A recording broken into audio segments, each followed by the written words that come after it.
ಬೇಕು ಅಂತಾರೆ ಮಕ್ಕಳು ಇಲ್ದವರು, ಮಕ್ಕಳೇ ಬೇಡ ಅಂತಾರೆ ಮಕ್ಕಳೇ ಇತ್ತವರು ಅನ್ನೋ ಹಾಗೆ ಪ್ರತಿ ತಂದೆ ತಾಯಿಗೆ ಮದ್ಯದ ಮಗ ಮುದ್ದಾದ ಮಗ ಅಂತಾರೆ.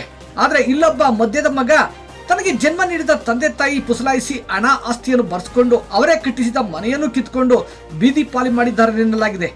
ರೋಗಗ್ರಸ್ತ ತಂದೆ ತಾನು ಸಾವಿನ ಕರ ತಟ್ಟುತ್ತಿದ್ದೇನೆ, ನನ್ನನ್ನು ನಂಬಿದ ನನ್ನ ಹೆಂಡತಿಗೆ ಗತಿ ಯಾರು, ಇಂತಹ ಮಗ ಬೇಡವೇ ಬೇಡ ಅಂತಾರೆ ಕಣ್ಣೀರು ಹಾಕುತ್ತಾ ತಂದೆ ತಾಯಿ. ನಮಸ್ಕಾರ ಪ್ರಿಯ ವೀಕ್ಷಕರೇ, ಸಂಗ್ರಾಮ ಟಿವಿಗೆ ಸ್ವಾಗತ. ನಾನು ನಿಮ್ಮ ರಮೇಶ್ ಅಕ್ಕೂರ್. ಬೆಂಗಳೂರು ದಕ್ಷಿಣ ಜಿಲ್ಲೆ ಚನ್ನಪಟ್ಟಣ ತಾಲೂಕಿನ ದ್ವಾಪಟ್ನ ಗ್ರಾಮದ ಜೈರಾಮು ಕೆಂಪಾಜಮ್ಮ ವೃದ್ಧ ದಂಪತಿಗಳ ಗೋಲಿನ ಕಥೆ ಇದು.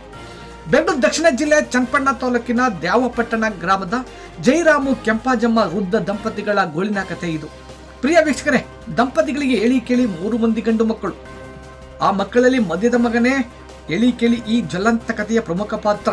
ಕೆಲ ವರ್ಷಗಳ ಹಿಂದೆ ಎತ್ತಿನ ಗಾಡಿ ಇಟ್ಕೊಂಡು ಸಂಪಾದನೆ ಮಾಡಿ ಲಕ್ಷಾಂತರ ಹಣ ಕೂಡಿಟ್ಟು 30 ಗುಂಟೆ ಜಮೀನು ಖರೀದಿ ಮಾಡಿದ್ರು ಗಾಡಿ ಜೈರಾಮಣ್ಣ. 6 ಗುಂಟೆ ಜಮೀನು ಖರೀದಿ ಮಾಡಿ ಮನೆಯನ್ನು ಕಟ್ಟಿದ್ರು. ಅದೇ ಮನೆಯಿಂದ ಹೊರಗೆ ಬಿದ್ರು, ಎಲ್ಲ ಕಳ್ಕೊಂಡು ಈ ದಂಪತಿಗಳು.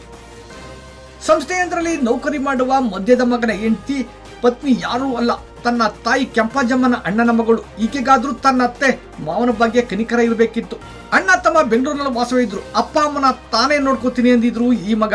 ತಂದೆ ಕಾಯಿಲೆ ಬಿದ್ದು ರೋಗಗ್ರಸ್ತ ಆದದ್ದೇ ತಡ. ಮಗ ತಗದ ವರ್ಷನ ತಂದೆ ಹೆಸರಲ್ಲಿದ್ದ 10 ರಿಂದ 15 ಲಕ್ಷ ಹಣ ಡ್ರಾ ಮಾಡ್ದ, ಯಾವುದೋ ನೆಪ ಒಡ್ಡಿ. ತಂದೆ ತಾಯಿನ ಸಬ್ರಿಸ್ಟರ್ಗೆ ಕರ್ಕೊಂಡು ಬಂದು ನೀರು ಕುಡಿದಷ್ಟೇ ಸುಲಭವಾಗಿ ಹೆಬ್ಬೆಟ್ಟು ಒತ್ತಿಸ್ಕೊಂಡ್ಬಿಟ್ಟ. ಸದ್ದಿಲ್ಲದೆ ಮನೆಗೆ ಕರ್ಕೊಂಡು ಹೋದ. ಎತ್ತ ತಾಯಿಗೆ ತಿಳಿತು ಮಗ ಮಾಡಿರೋ ಪ್ರಚಂಡ ಕೆಲಸ. ಜಮೀನನ್ನು ತನ್ನ ಹೆಂಡತಿಗೆ ಅಂದ್ರೆ ಜೈರಾಮು ಸೊಸೆಗೆ ದಾನ ಮಾಡಿಸಿಕೊಂಡು ಬಿಟ್ಟಿದ್ದ ಐನಾತಿ ಮಗ. ತಾಯಿ ಅಂದಿನ ರಾತ್ರಿಯೇ ಮಗ ಸೊಸೆ ಜೊತೆ ಜಗಳ ಮಾಡಿದ್ದೆ. ತಾಯಿಯನ್ನು ಮಧ್ಯರಾತ್ರಿ ಹೊರಗೆ ಹಾಕಿದ್ದ ಈ ಮದ್ಯದ ಕುಲಪುತ್ರ. ಮಾಹಿತಿ ಪಡೆದು ಬೆಂಗಳೂರಿಂದ ಬಂದ ಮಕ್ಕಳು ತಂದೆ ತಾಯಿಯೇ ಮಾಡ್ತಿರೋ ಮೋಸ, ಅದರಲ್ಲೂ ತಮಗೆ ಮಾಡಿರೋ ಮೋಸದ ಬಗ್ಗೆ ನ್ಯಾಯ ಪಂಚಾಯಿತಿ ಮಾಡಿದ್ರು ಕೂಡ ಕ್ಯಾರೆ ಎನ್ನಲಿಲ್ಲ ಈ ಮಗ. ಕಾನೂನಿನ ಅರಿವು ಪಡೆದ ಮಕ್ಕಳು ಸಬ್ರಿಸ್ಟಾರ್ ಬಳಿ ಬಂದು ತನ್ನ ತಂದೆ ತಾಯಿಯಿಂದಲೇ ಹೇಳಿಕೆ ಕೊಡಿಸಿದ್ರಂತೆ. ಈ ಸಂದರ್ಭದಲ್ಲಿ ಜಿಲ್ಲೆಯ ಜನರ ನಾಡಿಮಿಡಿತ ಸಂಗ್ರಾಮ ಟಿವಿ ಜೊತೆ ತಂದೆ ತಾಯಿಗಳು ಏನ್ ಹೇಳ್ತಾರೆ ಕೇಳಿ. ನಿಮ್ಮ ಹೆಸರು ಹೇಳಿ. ಜಯರಾಮ್ ಅವ್ರು ಯಾವ್ದವರು? ಜಾಪಡ್. ಎಷ್ಟು ಜನ ಗಂಡು ಮಕ್ಳು? 3 ಜನ. ಹೆಣ್ಮಕ್ಳು ಇಲ್ವಾ? ಈಗ ಯಾರ ಮನೇಲಿ ಇದ್ರಿ? ಪ್ರಸನ್ನ ಮನೇಲಿ. ಪ್ರಸನ್ನ ಎಷ್ಟನೇ ಅವ್ರ ಮಗ ನಿಮ್ಗೆ? ಎರಡನೇ ಮಗನಾ? ಪ್ರಸನ್ನ ಅವ್ರು ಏನ್ ಕೆಲಸ ಮಾಡ್ತಾವ್ರೆ? KSRTC ಇಲ್ಲ? ಅವ್ರು ಏನ್ ಮಾಡವ್ರಿ ನಿಮ್ಗೆ ಮೋಸನ? ಏನ್ ಅನ್ಯಾಯ ಮಾಡವ್ರೆ? ನನ್ಗೆ ಮನೇಲಿದ್ದಾಗ ಬಂದ ಏನ ಅಂದ, ಏನಿಲ್ಲ ಕಳ್ಕೊಂಡು ಬಂದಿದ್ದೀನಿ ಅಂದೆ. ಒಂದು ಪಾಣಿ ತಗೋಬೇಕಲ್ಲ ಏನ ಮಾಡೋದು ಅಂದ. ಯಾಕಪ್ಪ ಅಂದೆ.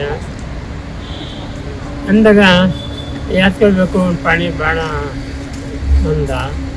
ಹಂಗಂದಾಗ ಬಂದ್ಬಿಟ್ಟು ಇಲ್ಲಿ ಬಂದು ಪಾಣಿ ತಗೋದಿಲ್ಲ ಏನಿಲ್ಲ ಕರ್ಕೊಬಂದ. ಬೆಟ್ಟು ಒತ್ತಿಸ್ಕೊಂಡ್ರು. ಗಂಡ ಹೆಂಡತಿ ಮಕ್ಕಳು ಎಲ್ಲ ಬಂದಿದ್ರು. ಆಗ ಅನುಮಾನ ಬಂದರೂ ಇದಾಗಲಿಲ್ಲ. ಅವ್ರು ಹೇಳ್ದಂಗೆ ಕೇಳಿದೆ, ಸೈನ್ ಮಾಡಿ ಅಂದರು. ಎಫೆಕ್ಟ್ ಕೊಡಿ ಅಂದರು. ಕೊಟ್ಟೆ ಆದಮೇಲೆ ರೆಡಿ ಆಯಿತು, ನೀವು ಆಚೆ ಕಡೆ ಇರ್ರಿ, ನಾವು ಬರ್ತೀವಿ ಅದೇನು ಅಂತ ಅಂದರು. ಆಯ್ತನಪ್ಪ ಅಂದೆ. ಆಯಿತು ಅಂದ್ಬಿಟ್ಟು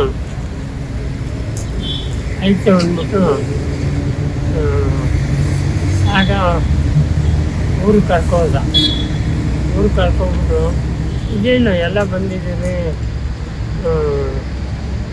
ಹೆಂಡತಿ ಕುಣಿಸ್ತಿದೆ ಅಂತ ಅಂದೆ.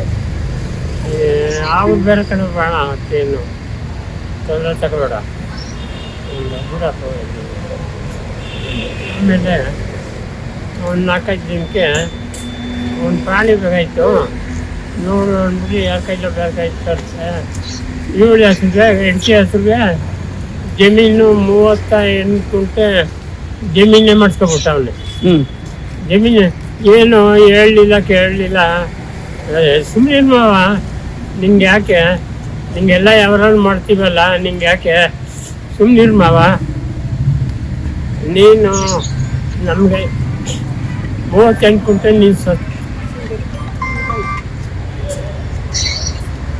ನೀವೇನ್ ತಗೊಳ್ಳಿ, ನಾನ್ ನಿಮ್ಗೆ ಗೊತ್ತಿಲ್ದೇನೆ ಕರ್ಕೊಂಡ್ಬಂದು ಮಾಡ್ಕೊಂಡಿರ್ತೀನಿ ಎಲ್ಲ ಎಲ್ಲ ಗೊತ್ತಿಲ್ಲ ಮಾಡ್ಕೊಂಡು. ಮಧ್ಯ ಮಗ ಇನ್ನಿಬ್ರು ಗಂಡ್ ಮಕ್ಳಾಗಲ್ಲ, ಅವ್ರಿಗೂ ಮಾಡ್ಕೊಡಿಲ್ಲ ನೀವು?